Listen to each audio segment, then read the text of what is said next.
Perkenalkan, nama saya Febriani Valentina Nera. Di sini saya akan menjelaskan peristiwa saat proklamasi kemerdekaan Indonesia. Sejarah proklamasi kemerdekaan Indonesia dilaksanakan melalui serangkaian peristiwa yang melibatkan para pemimpin dan tokoh penting pada saat itu. Berikut adalah gambaran umum tentang bagaimana proses proklamasi kemerdekaan Indonesia dilaksanakan. Yang pertama, sejarah proklamasi kemerdekaan. Sejarah proklamasi kemerdekaan Indonesia dimulai pada tanggal 17 Agustus 1945 ketika bangsa Indonesia secara resmi menyatakan kemerdekaannya. Meskipun kekalahan Jepang dalam Perang Dunia Kedua menjadi salah satu latar belakang penting yang mempercepat proses tersebut, kemerdekaan Indonesia bukanlah sebuah hadiah yang diberikan langsung oleh Jepang. Yang kedua, peranan kekalahan Jepang dalam Perang Dunia Kedua. Pada tanggal 6 Agustus 1945, sebuah bom atom dijatuhkan di atas kota Hiroshima, Jepang oleh Amerika Serikat yang menurunkan moral dan semangat tentara Jepang di seluruh dunia. 3 hari kemudian, pada tanggal 9 Agustus 1945, bom atom kedua dijatuhkan di atas Nagasaki, memaksa Jepang untuk menyerah kepada Amerika Serikat dan sekutunya. Momen ini dimanfaatkan oleh Indonesia untuk memproklamasikan kemerdekaannya. Yang ketiga, serangkaian peristiwa menuju proklamasi.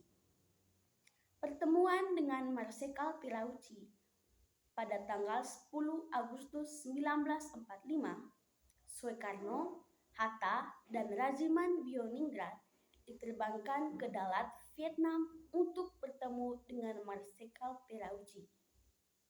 Mereka diberitahukan bahwa pasukan Jepang berada di ambang kekalahan dan akan memberikan kemerdekaan kepada Indonesia.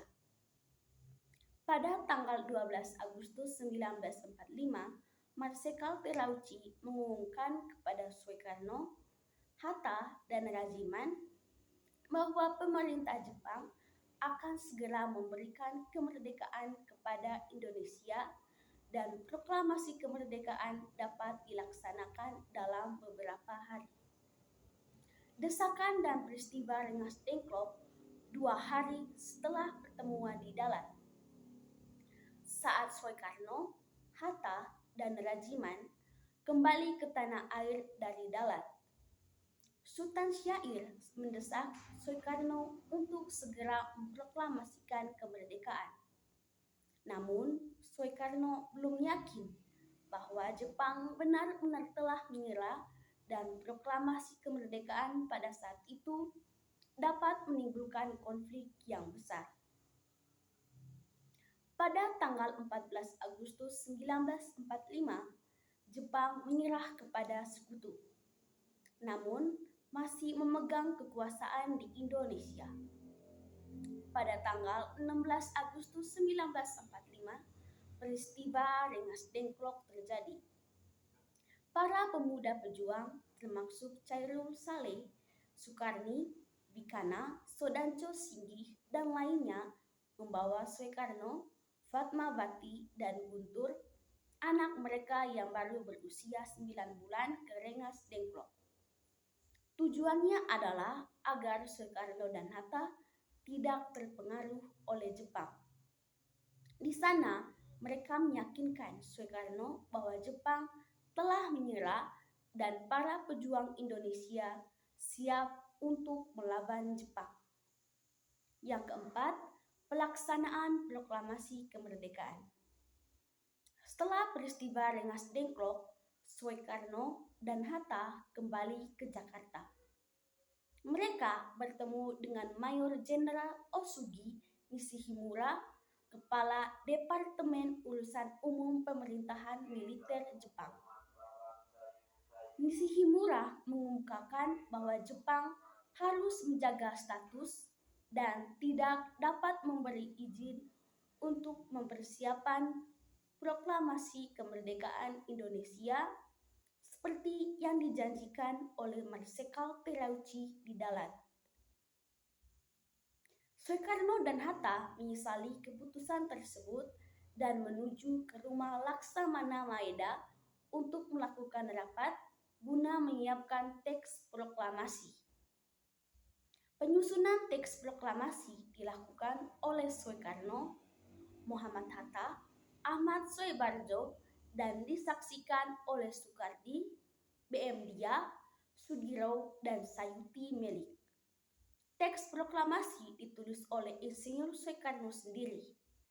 Setelah selesai disepakati, Sayuti Melik menyalin dan mengetik teks tersebut menggunakan mesin tik milik Mayor Dr. Hermanto Kasbruto dari kantor perwakilan Angkatan Laut Jerman. Yang kelima, proklamasi kemerdekaan Indonesia. Pada pagi hari tanggal 17 Agustus 1945 di kediaman Soekarno di Jalan Pegangsaan Timur 56, acara proklamasi dimulai. Pukul 10 pagi, Soekarno membaca teks proklamasi dan pidato singkat setelahnya. Kemudian, bendera merah putih yang dijahit oleh Ibu Fatmawati dikibarkan oleh seorang prajurit peta bernama Latif Hendraningrat yang dibantu oleh Soeparjo dan seorang pemudi yang membawa nampan berisi bendera merah putih. Setelah bendera berkibar, lagu Indonesia Raya dinyanyikan oleh semua hadirin. Bendera pusaka tersebut masih disimpan di Museum Tugu Proklamasi Nasional hingga saat ini. Pasca proklamasi. Yang berikut pembentukan Undang-Undang Dasar pada tanggal 18 Agustus 1945. Panitia Persiapan Kemerdekaan Indonesia atau PPKI mengadakan rapat dan mengesahkan Undang-Undang Dasar sebagai dasar negara Republik Indonesia yang kemudian dikenal sebagai Undang-Undang Dasar 1945. Dengan demikian, terbentuklah Pemerintahan Negara Kesatuan Indonesia yang berbentuk Republik atau NKRI dengan kedaulatan di tangan rakyat yang dilakukan secara sukarela oleh Majelis Permusyawaratan Rakyat atau MPR yang akan dibentuk kemudian.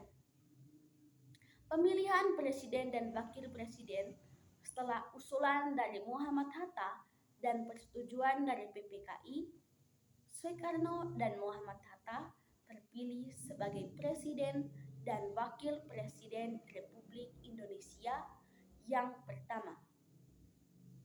Presiden dan Wakil Presiden akan diambil sumpahnya oleh sebuah komite nasional. Dengan demikian, proklamasi kemerdekaan Indonesia pada tanggal 17 Agustus 1945 menjadi tonggak bersejarah dalam perjalanan bangsa Indonesia menuju kemerdekaan. Teks proklamasi yang disusun dengan cermat dan kesungguhan para pemimpin pada saat itu menjadi landasan dasar pembentukan negara Republik Indonesia. Proklamasi kemerdekaan merupakan momen penting yang harus dihargai dan diingat oleh setiap generasi Indonesia sebagai simbol perjuangan dan semangat kebangsaan. Sekian penjelasan dari saya. Terima kasih.